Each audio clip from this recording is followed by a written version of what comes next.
अस्सलामु अलैकुम वरहमतुल्लाहि वबरकातुहू। नाज़रीन किराम, आप सिलसिलेवार अजाइबुल कुरान समाअत फरमा रहे हैं। इस सिलसिले में आज मेरा मौजू है सफ़र मजमउल बहरैन की झलकियाँ। नहमदुहु व नुसल्ली अला रसूलिहिल करीम, अम्मा बअद, फ़अऊज़ु बिल्लाहि मिनश शैतानिर रजीम। नाज़रीन किराम, अजाइबुल कुरान यानी कुरान मुक़द्दस में बयान किए हुए वो अजीब व गरीब वाक़यात जिन पर आम तौर पे हमारी नज़रें नहीं पहुँच पाती, मैं रोज़ बरोज़ आपकी समाअतों की दहलीज तक लेकर हाजिर हूँ। समाअत फरमाएँ सफ़र मजमउल बहरैन की झलकियाँ। एक रिवायत है कि जब फ़िरऔन माँ अपने लश्कर के दरियाए नील में गर्क हो गया और हज़रत मूसा अलैहिस्सलाम को बनी इसराइल के साथ मिस्र में करार नसीब हुआ, तो एक दिन मूसा अलैहिस्सलाम का अल्लाह ताला से इस तरह मुकालमा शुरू हुआ। हज़रत जनाब मूसा अलैहिस्सलाम ने बारगाह खुदाबंदी में अर्ज किया, खुदाबंद, तेरे बंदों में सबसे ज्यादा तुझको महबूब कौन सा बंदा है?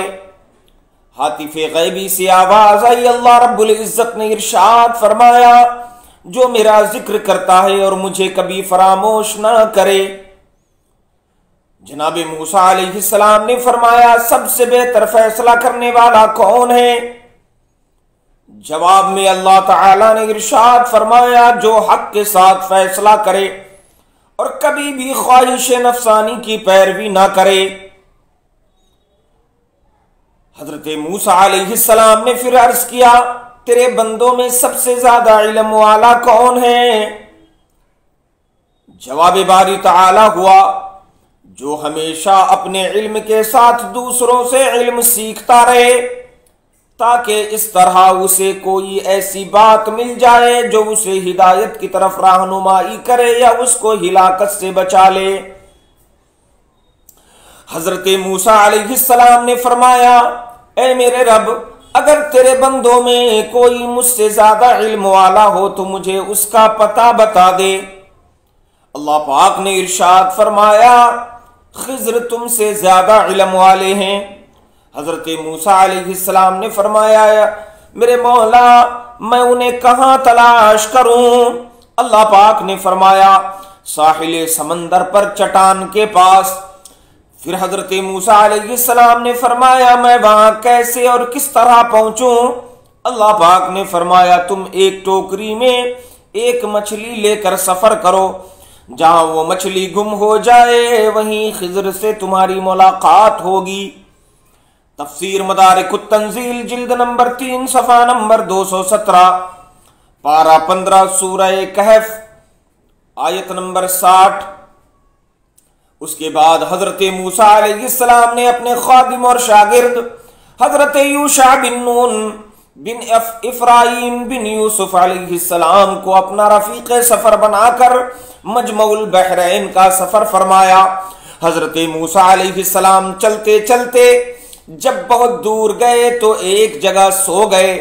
उसी जगह मछली टोकरी में से तड़प कर समंदर में कूद गई और जिस जगह पानी में डूबी वहां पानी में एक सुराख बन गया। हजरत मूसा अलैहिस्सलाम नींद से बेदार होकर चलने लगे। जब दोपहर के खाने का वक्त हुआ तो आपने अपने शागिर्द हजरत यूशा बिन नून अलैहिस्सलाम से मछली तलब फरमाई।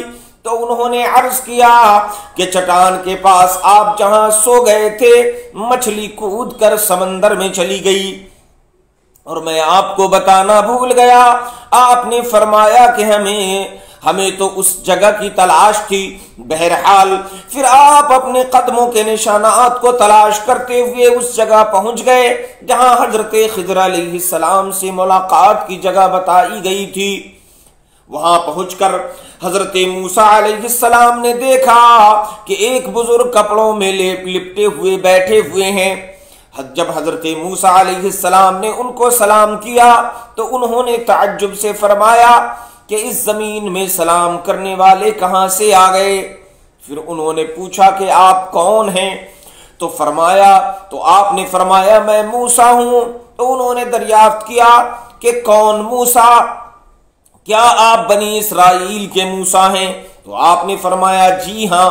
तो हजरत खिज़र अलैहिस्सलाम ने कहा, ए मूसा, मुझे अल्लाह ताला ने एक ऐसा इल्म दिया है जिसको आप नहीं जानते, और आपको अल्लाह ताला ने ऐसा इल्म दिया है कि जिसको मैं नहीं जानता। मतलब ये था, मैं इल्म इसरार जानता हूं जिसका आपको इल्म नहीं, और आप इल्म शराए जानते हैं जिसको मैं नहीं जानता। फिर हजरत जनाब मूसा अलैहिस्सलाम ने फरमाया कि ऐ खिज़र, क्या आप मुझे इसकी इजाजत देते हैं कि मैं आपके पीछे पीछे चलूं, ताकि अल्लाह ताला ने आपको जो इल्म दिए हैं आप कुछ मुझे भी तालीम दें। तो हजरत खिज़र अलैहिस्सलाम ने कहा, आप मेरे साथ सब्र ना कर सकेंगे? हजरत मूसा अलैहिस्सलाम ने फरमाया, इंशाअल्लाह ताला मैं सब्र करूंगा और कभी भी कोई नाफरमानी ना करूंगा। हजरत खिज़र अलैहिस्सलाम ने कहा कि शर्त यह है कि आप मुझसे किसी बात के मुताल्लिक कोई सवाल ना करें, यहां तक कि मैं खुद आपको बता दूं। गर्ज इस अहदो पैमान के अहदो मुआहदा के बाद हजरत खिज़र अलैहिस्सलाम ने हजरत मूसा और यूशा बिन नून अलैहिस्सलाम को अपने साथ लेकर समंदर के किनारे किनारे चलना शुरू कर दिया, यहां तक कि एक कश्ती पर नजर पड़ी और कश्ती वालों ने उन तीनों साहिबान को कश्ती पर सवार कर लिया और कश्ती का किराया भी नहीं मांगा। जब ये लोग कश्ती में बैठ गए तो हजरत खिज़र अलैहिस्सलाम ने अपने झोले में से कुल्हाड़ी निकाली और कश्ती को फाड़ कर उसका एक तख्ता निकाल कर समंदर में फेंक दिया। ये मंजर देखकर हजरत मूसा अलैहिस्सलाम बर्दाश्त ना कर सके और हजरत खिज़र अलैहिस्सलाम से ये सवाल कर बैठे, अखरक़तहा लितुग़रिक़ा अहलहा लक़द जिअत शैअन इम्रा। पारा 15 सूरतुल कहफ आयत नंबर 71।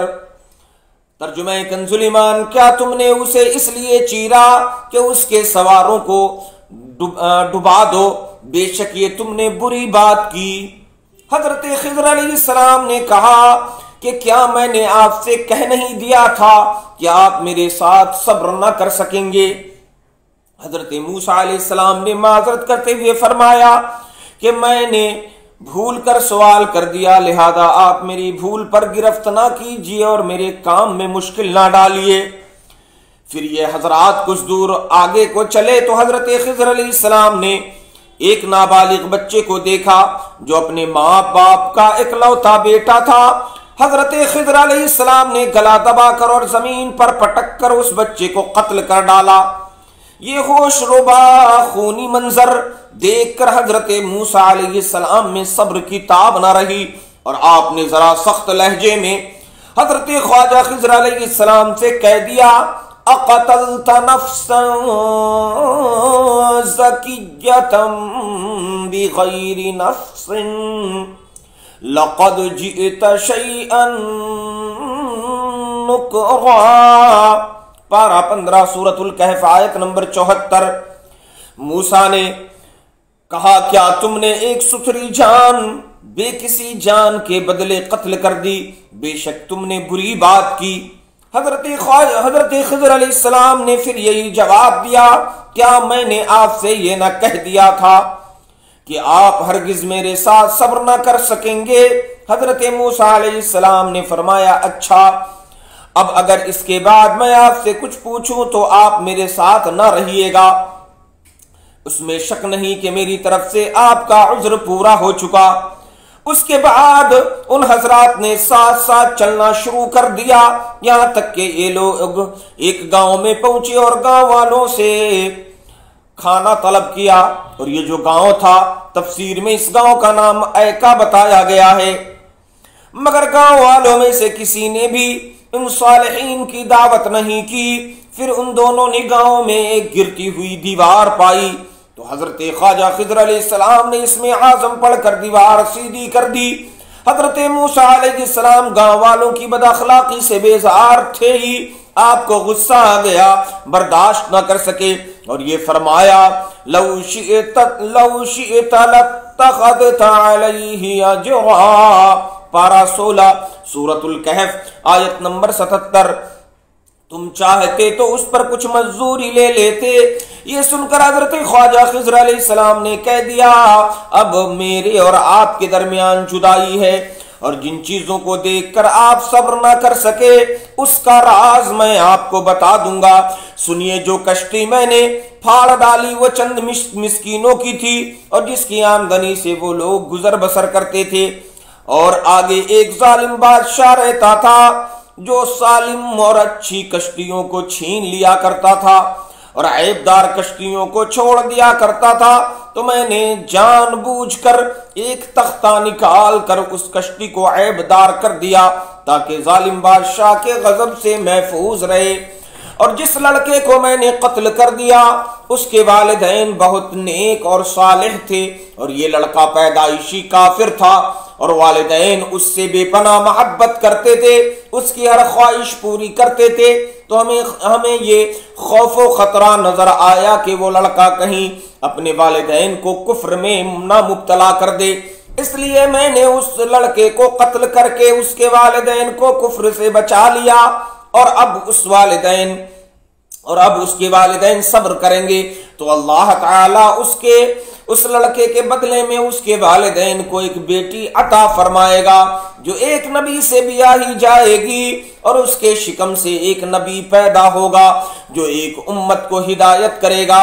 और गिरती हुई दीवार को सीधी करने का राज ये था कि ये दीवार 2 यतीम बच्चों की थी जिसके नीचे उन दोनों का खजाना था, और उन दोनों का बाप एक सालेह और नेक आदमी था।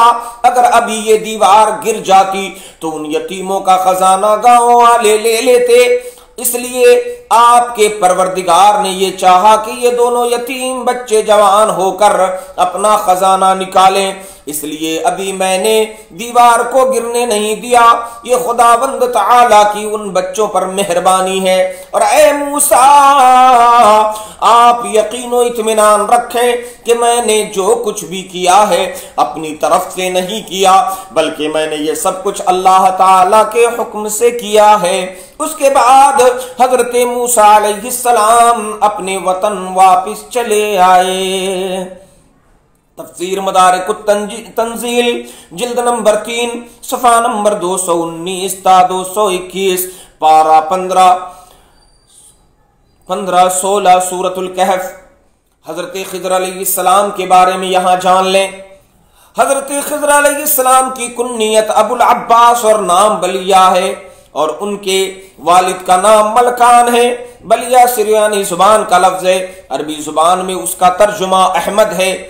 खिज़र उनका लक़ब है, और इस लफ्ज को 3 तरह से पढ़ सकते हैं, खज़िर, खज़र और खिज़र। खिज़र के माना सब्ज चीज के हैं। ये जहां बैठते थे वहां आपकी बरकत से हरी हरी घास उग जाती थी, इसलिए लोग उनको खिज़र कहने लगे। ये बहुत ही आली खानदान है और आपके आबा व अजदाद बादशाह थे। बाज़ आरिफीन ने फरमाया है कि जो मुसलमान उनका और उनके वालिदैन का नाम और उनकी कुन्नियत याद रखेगा, इंशाअल्लाह ताला उसका खात्मा ईमान पर होगा। सुभान अल्लाह। तफसीर सावी जिल्द नंबर 4 सफ़ा नंबर 1207 पारा नंबर 15 और सूरतुल कहफ आयत नंबर 65। हजरत खिज़र अलैहिस्सलाम जिंदा वली हैं, ये भी जान लें। बाज लोगों ने हजरत खिज़र अलैहिस्सलाम को नबी बताया है, लेकिन अक्सर उलमा का कौल ये है कि आप वली हैं, जैसा कि तफसीर जलालैन जिल्द सफ़ा नंबर 249 में मज़कूर है और जमहूर उलमा का यही कौल है कि आप अब भी जिंदा हैं और क़यामत तक जिंदा रहेंगे, क्योंकि आपने आबे हयात पी लिया है। आपके गिर्द बकसरत औलियाए किराम जमा रहते हैं और फैज पाते हैं। चुनांचे आरिफ बिल्ला हजरत सैयद बिकरी ने अपने कसीदा दर्दुस सहर में आपके बारे में ये तहरीर फरमाया है, हय्युन व हक़्क़िक लम यक़ुल बिवफ़ातिही इल्लल्लज़ी लम यल्क़ नूर जमालिही फ़अलैहि मिन्नी कुल्लमा हब्बस्सबा अज़का सलामिन ताब फ़ी इरसालिही। तेरे हक की कसम कि हजरत खिज़र अलैहिस्सलाम जिंदा हैं और उनकी वफात का कायल वही होगा जो उनके नूरे जमाल से मुलाकात नहीं कर सका है। तो मेरी तरफ से उन पर जब जब बादे सबा चले सुथरा सलाम हो कि पाकीज़गी के साथ बादे सबा उसको पहुंचाए। सुभान अल्लाह। हजरत ख्वाजा खिज़र अलैहिस्सलाम हुजूर खातिमुन नबिय्यीन सल्लल्लाहु अलैहि वसल्लम की ज़ियारत से मुशर्रफ हुए हैं, इसलिए ये सहाबी भी हैं। सुभान अल्लाह। ये वाक़या और ये पूरी बात तफसीर सावी जिल्द नंबर 4 सफ़ा नंबर 1208 पर मज़कूर है। बतहत पारा 15 सूरतुल कहफ आयत नंबर 65 के तहत इसकी तफसीर बयान की गई है। वल्लाहु तआला अअलम बिस्सवाब। सल्लु अलल हबीब सल्लल्लाहु तआला अला मुहम्मद सल्लल्लाहु अलैहि वालिहि वसल्लम। मसलके आला हजरत जिंदाबाद, मसलके आला हजरत पाइंदाबाद।